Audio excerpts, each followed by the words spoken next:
introduced in the trial where they went to deflect the coach.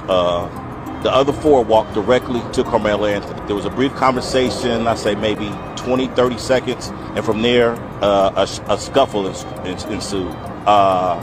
It didn't last long. Karmelo backed out the back of the canopy. He looked one way, looked to the left, and flew down those bleachers. Now, this is the video that was presented to us. This is the questions that I have, though. Why wasn't that video presented in court? And is it the true video? Because, again, it's starkly different from the testimony given in the trial. Karmelo Anthony flew down those bleachers, fell at the bottom of the bleachers, got up, took off. It was maybe 2 or 3 kids that you can see kind of give chase, but Karmelo was gone, so they weren't even going to put a finger on him and touch him. But I don't know why that was not brought up in court. I don't know why that was shown. I don't know, but that's what I saw. At 9:47 on the night of April 18th, 2025, at a high school track meet in Frisco, Texas, a teenager pulled a knife and drove it into another boy's chest. The dying boy's name was Austin Metcalf. He was 16 years old. The boy holding the knife was Karmelo Anthony, also 16. Within seconds, an argument over a chair, had ended one life and shattered 2 families. And then the internet got involved, and everything became something else entirely. What do we actually know about what happened that night? What does the evidence say? And what does it tell us that one of the most divisive murder cases in recent American memory began at a suburban track meet and ended with a teenager going to prison for 35 years? My son is no murder. My son didn't intend to hurt anyone. My son was defending himself. And that's what hurt so bad. His mother recounts the moment she addressed the jury and made her plea to them during the sentencing phase. To have mercy on my son. That's what I told the jury. I know they had their minds made up already, so, really wasn't much I could say to change their mind. Both parents fighting back emotions and tears as they described what they believe was a flawed trial. We were delusional. We thought we was going to get a fair shake. They claimed there were inconsistencies from the get-go, despite witnesses who took an oath vowing to tell the truth. Everyone actually lied on the stand. Everyone. All of the witnesses' statements were inconsistent. All of them. His father says the court of public opinion had made up their mind about his son long before the trial began. He was convicted when he walked out of the jail. If you looked at the news all last year, he was already convicted. If you look at it, it was already done. It was no innocent until proven guilty. He was already guilty. He says the threats of violence against them continue. People want us dead. That's what.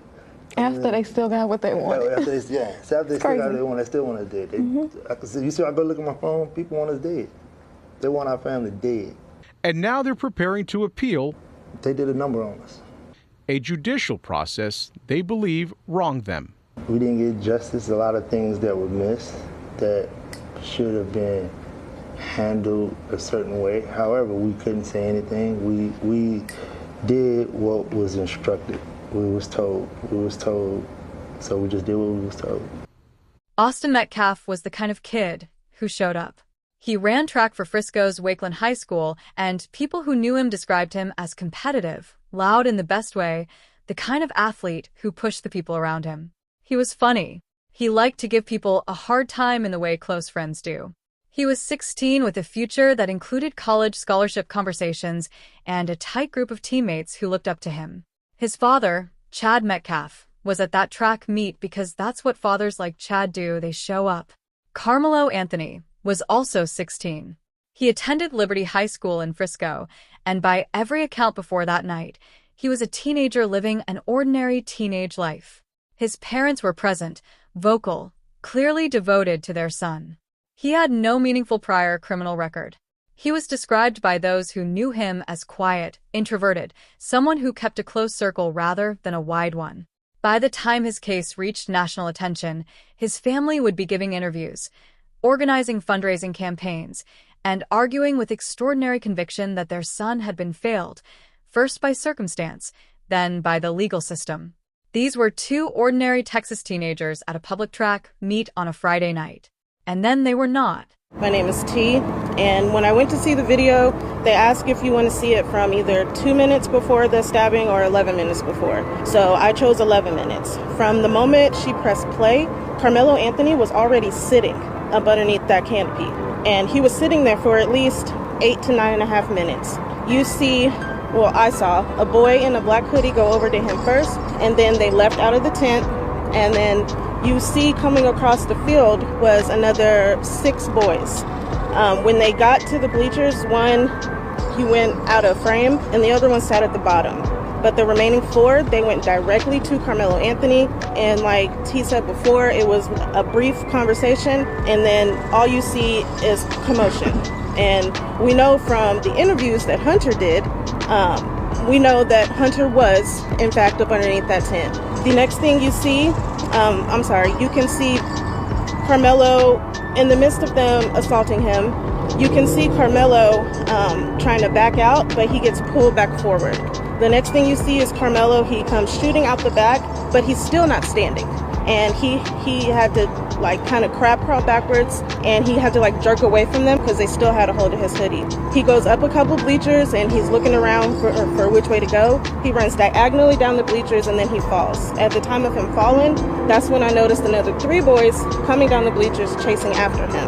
But once Karmelo got up, he took off. You didn't see him for the rest of the video. Here is what the prosecution argued happened. Austin Metcalf and Karmelo Anthony got into a dispute over a seating area at the event. Words escalated. Witnesses told investigators that during the confrontation, Anthony pulled out a folding knife and stabbed Metcalf once in the chest. The wound was fatal. Austin Metcalf died at the scene. The prosecution's position was uncomplicated. Anthony made a choice, pulled a weapon he had brought to a public event, used it, and killed someone. This was not an accident. It was not ambiguous. A teenager with a knife had ended another teenager's life over an argument that had no business turning lethal. The defense told a different story. They argued that Karmelo Anthony feared for his safety, that he was outnumbered, that Austin Metcalf and others with him were the aggressors, and that Anthony acted to protect himself. Self-defense. It is not a complicated legal doctrine, and in Texas, it carries real weight. Texas has some of the most expansive self-defense laws in the country, including stand your ground provisions that remove the duty to retreat when a person reasonably believes force is necessary to protect themselves from serious harm or death. The jury heard both versions. They heard witness accounts from people who were standing just feet away. They evaluated the physical evidence, the location of the wound, the angle of the blade, the positioning of the individuals. They were asked to determine whether Karmelo Anthony's fear was genuine, reasonable, and legally sufficient to justify using deadly force. They determined that it was not. After deliberation, they returned a verdict of guilty on a charge of murder. The judge sentenced Anthony to 35 years in the Texas Department of Criminal Justice. 35 years. That sentence landed hard. Within hours of the verdict, the case that had already spent weeks generating viral content became something louder. Anthony's family immediately announced their intention to appeal.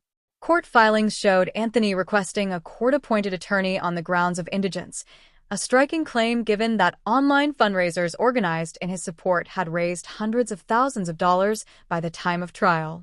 The discrepancy drew significant attention and raised pointed questions about where that money went, who controlled it, and whether the family's stated financial circumstances bore any relationship to the funds publicly raised in their son's name.